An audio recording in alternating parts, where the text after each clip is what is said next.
Yun, dahil papasok na tayo mamaya, so prepare muna natin yung ating pagkain. So, ito yung baon natin. Bali yung natira nating itlog, tsaka yung hotdog, gagawin nating sandwich. Para may pagkain tayo mamayang gabi. Since panggabi po tayo ngayon, kaya babawin ko na lang yung natira. Yan, lalagyan muna natin ng ito yung palamang kong binili. Ham spread yung binili ko. Then, lalagyan natin ng hotdog. Bali, ito yung tira natin kanina.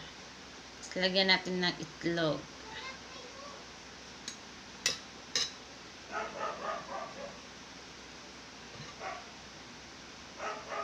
Bali, ito yung babaunin natin sa trabaho natin.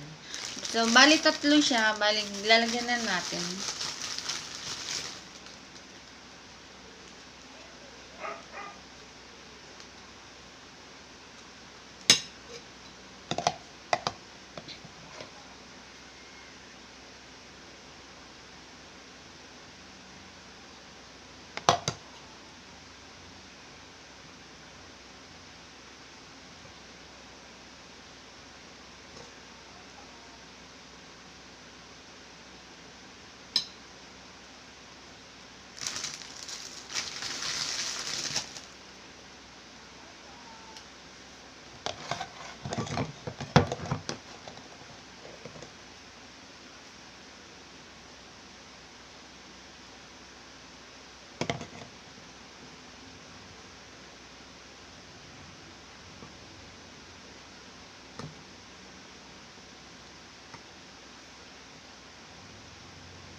So, yun po, tapos na nating balutin yung ating pangkain na mamayang gabi. So, yun, ito yung ating baons.